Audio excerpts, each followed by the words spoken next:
Après plusieurs années de combats intenses, la MINUSTAH entra dès 2006 dans une nouvelle phase. Les affrontements s'étaient apaisés, les zones de Port-au-Prince partiellement sécurisées, et René Préval venait d'être élu président. L'objectif devint alors la consolidation de la paix par la reconstruction institutionnelle et le renforcement de l'État. Mais cette mission de stabilisation allait se révéler aussi complexe que la lutte contre les gangs. L'un des axes majeurs du mandat onusien consistait à soutenir les institutions haïtiennes, notamment la police nationale d'Haïti, PNH, la justice et l'administration. Avec l'aide des casques bleus, la PNH bénéficia d'un renforcement considérable. Ses effectifs passèrent d'environ 4000 à près du double. Ces agents reçurent des formations en patrouille, enquête et discipline. Parallèlement, le PNUD et la MINUSTAH œuvrèrent à moderniser la justice à travers la réhabilitation de tribunaux et la formation de magistrats. Pourtant, les problèmes structurels persistèrent. Lenteur des procédures, corruption, absence de ressources et prisons surpeuplées où des milliers de détenus restaient sans jugement. Sous la direction d'Edmond Mulet puis de Sandra Honoré, la MINUSTAH tenta de combiner sécurité, gouvernance et développement. Les discours onusiens évoquaient la consolidation de la paix, tandis que sur le terrain, les infrastructures délabrées rappelaient la fragilité de l'État. Préval, tout en coopérant, restait méfiant. Il souhaitait un accompagnement, non une tutelle. Cette prudence marqua la relation entre la mission et le gouvernement haïtien, oscillant entre coopération efficace et tension souverainiste. L'ONU développa alors des projets communautaires destinés à améliorer son image auprès des populations. Ces Quick Impact Projects, QIPs, incluèrent la réparation de routes, la réhabilitation d'écoles, la formation professionnelle de jeunes et des travaux d'assainissement. Ces initiatives apportèrent des résultats visibles, mais ne suffisaient pas à effacer la méfiance des habitants.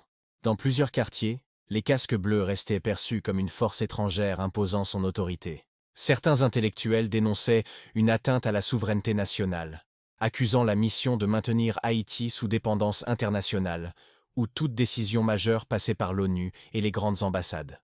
Le mot « occupation » refaisait souvent surface, symbole d'un malaise profond quant au rôle réel de la mission.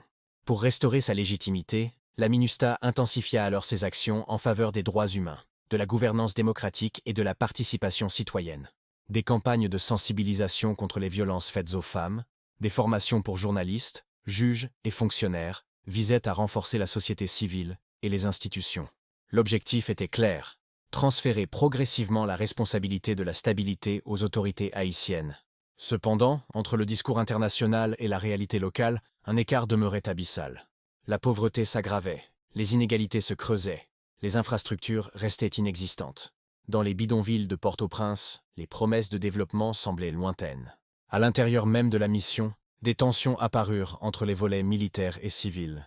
Les contingents, venus surtout d'Amérique latine, se concentraient sur la sécurité immédiate, tandis que les experts civils insistaient sur les réformes institutionnelles de long terme.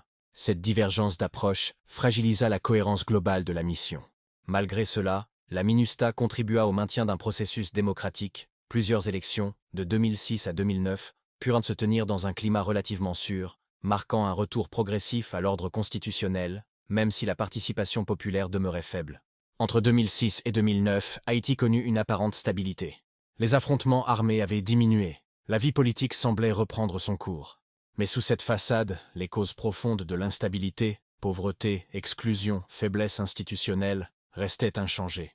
La MINUSTAH, tout en ayant assuré une paix relative, n'avait pas réussi à enraciner les conditions d'une stabilité durable. La sécurité du pays dépendait encore largement de cette présence étrangère. Cette période charnière, marquée à la fois par une pacification progressive et par des limites évidentes, allait bientôt être bouleversée par deux crises majeures: les émeutes de la fin de 2008, révélatrices du désespoir social, puis le dévastateur séisme de janvier 2010, qui allait redéfinir la place et les limites de la MINUSTAH dans l'histoire contemporaine d'Haïti. S'il vous plaît, partagez cette vidéo puis abonnez, merci.